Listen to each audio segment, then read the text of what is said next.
today? Good. That's good. So we're going to do a head-to-toe assessment for my health assessment course. Is that okay with you? Okay.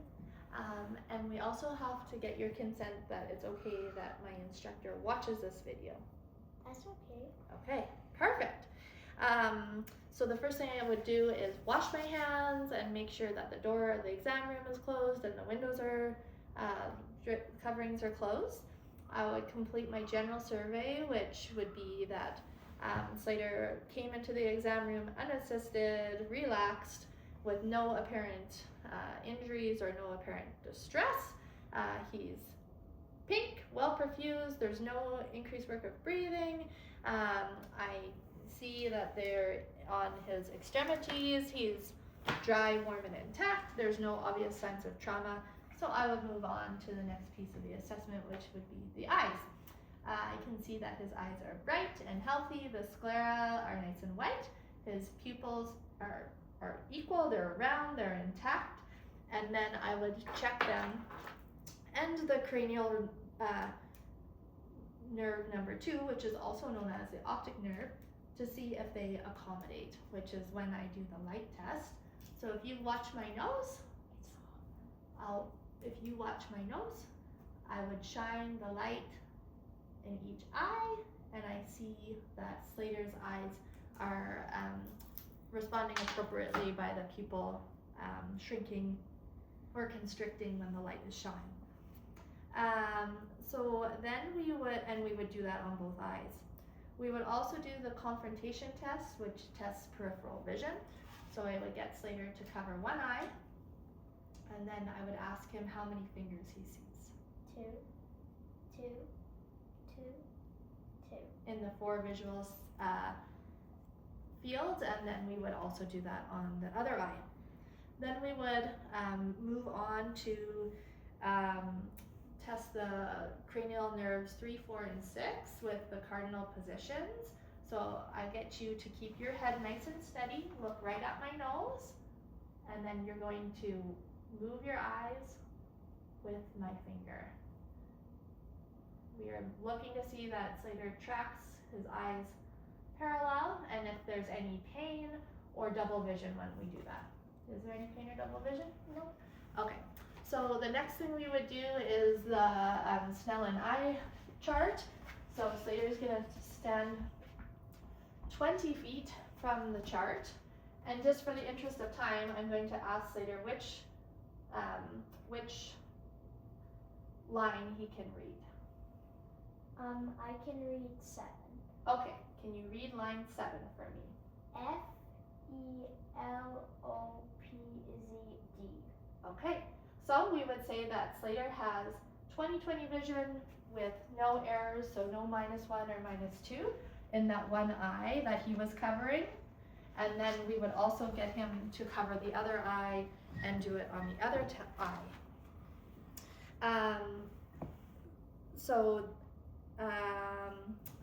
Now we're going to also, just when I was doing the cardinal position tests, I didn't see any nystagmus or lid drop or lid droop, so that's also good news for that.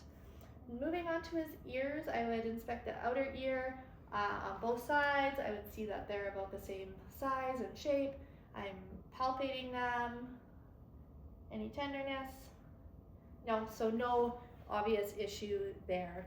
To test the cranial nerve number 8, I would do the whisper test, which I would have Slater stand about an arm width away, plug one ear, and then I would have him repeat after me. 2, 4, 6. 8, 1, 2. And he heard all of those appropriately with a 6 out of 6, so that would be a normal exam, and we would do it on the other ear, other side, of course, as well. So moving on to the neurological exam, I would be inspecting Slater's face. We want to check cranial nerve number 7, which is I want his face to be symmetrical when I ask him to smile. Nice. Frown. Can I see your teeth? Nice. Can you fill up your cheeks with air? Okay, and then I would push the air out, and the air comes out symmetrically. Eyebrows up like you're surprised. Good, so that all looks good. We then move on to the cerebellar function tests. So we're looking for the rapid alternating movement test. So we'll start with this later, and then speed up. That looks great. So that's well coordinated. That would be a normal exam. And then we're going to do the nose to finger test. So start on our nose, and then perfect.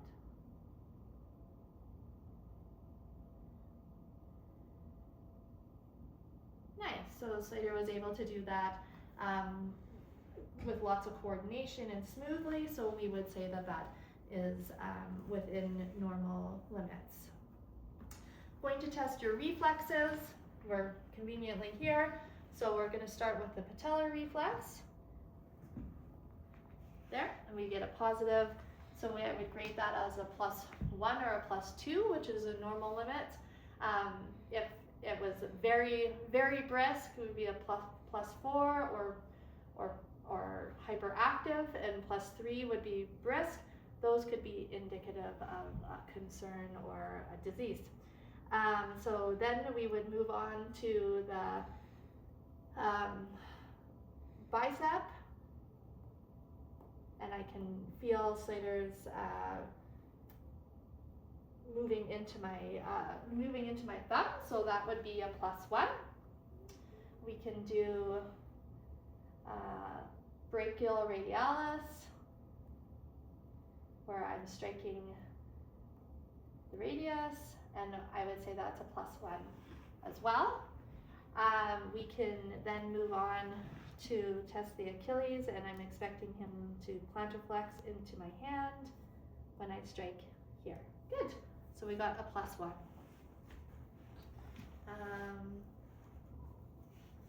Okay, moving into the respiratory section, I'm going to note that Slater, I'm inspecting his chest. I don't see any asymmetry. I don't see any increased work of breathing, any indrawing, any of those red flags. I'm going to start with auscultating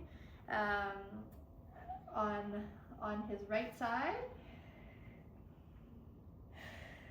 So moving from side to side.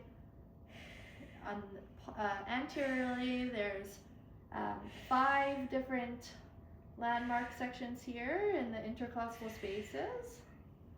On the left lung field is the left upper lobe, and we have the left lower lobe.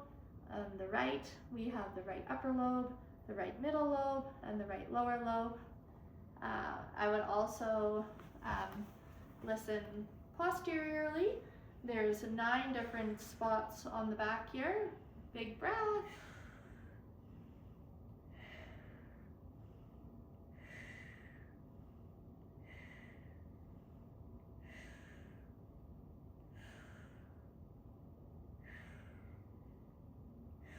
And come around. Nice. So also for cardiovascular, I'm going to test his cap refill. It's less than 2 seconds and brisk. I can also do that on the toe. While I'm down checking the cap refills on the toes, I can also palpate for any edema that might be here. No edema, so that's great news. He's warm, which also gives me a good indication he's well perfused. Then we can also check peripheral pulses, so I could check his radial pulse, which is strong and regular on this side, also a brachial pulse. I could also check them on both sides to make sure they're strong and equal. We could move to the popliteal pulse, which is strong and regular, and the posterior tibial pulse, posterior tibial, which appears to be strong and regular. And then we have the dorsalis pedal pulse, and that is strong and regular on both sides. So I'd also we would move into auscultating the heart sounds. So we're going to start on the right side on the second intercostal space in the aortic area, listening for S1, S2. Move over to the second intercostal space on the left side, then to the sternal border in a Z-shaped pattern. And this is this was the pulmonic valve, and then I'm moving to the tricuspid valve area, and then the mitral valve. So then I'm also going to listen and for an apical pulse. It's strong and regular, so I could listen for either 15 or 30 seconds for a normal heart rate. So that's great. So for Slater, his heart rate is 88, so that's within normal range for his age. Okay, so I'm going to move on to the abdomen. So Slater, if you could lay down. So in my abdominal assessment, I'm looking at it being four quadrants. I'm inspecting it. I'm looking at the contour of the skin, and the contour of the skin, and I'm noting that there's no distension, there's no obvious trauma. So I'll move on to auscultating. I'm going to start down on the right lower quadrant. Nice bowel sounds there. Up to the right upper quadrant. Then over to the left upper quadrant, and then the left lower quadrant. If I didn't hear any bowel sounds, I would have to listen consistently for 5 minutes before I declared that I did not hear any bowel sounds. The next thing that I would be doing is some percussion. So, just lay flat. Predominantly, I'm going to be hearing timpani when I'm doing this, because the air from the intestines float to the top of the intestines, and that's the noise you get. If I had a dull sound, which I'm not getting, it would be it could be either fluid or a mass or a border of an organ.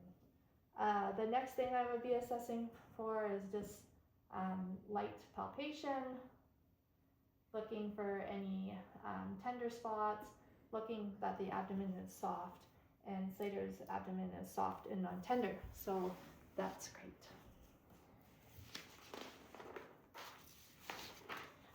Moving on to the musculoskeletal assessment, I'm going to get Slater to walk towards the camera and back. He doesn't, he moves easily without any assistance. He has good cadence, functional range of motion, so that is great. Oh, sorry, honey. So I'm going to get him to, we're going to do some strength testing. Bless you. We're going to do squeeze, squeeze, squeeze. So that's strong and equal. I'm going to get you to push down on my hands, and then up on my hands. Very good.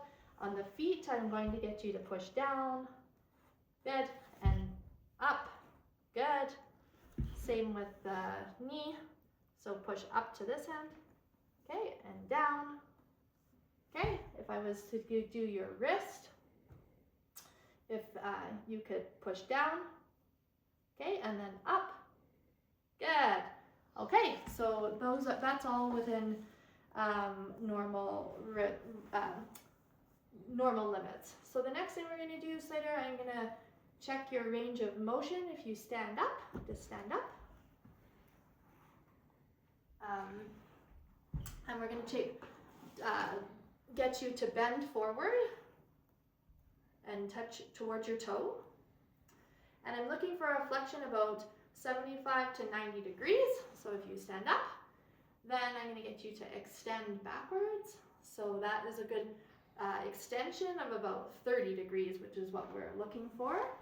And then if you can rotate from side to side and side to side, about 30 degrees is what we are looking for, and that looked like about in normal limits. So while you're standing here too, I'm just going to do the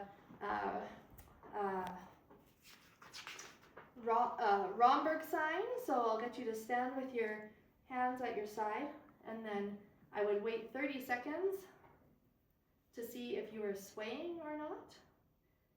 And then if you were not, that would be normal. And then I would ask you to close your eyes and then and see if you were swaying, and he's not swaying. So that would be within normal limits as well.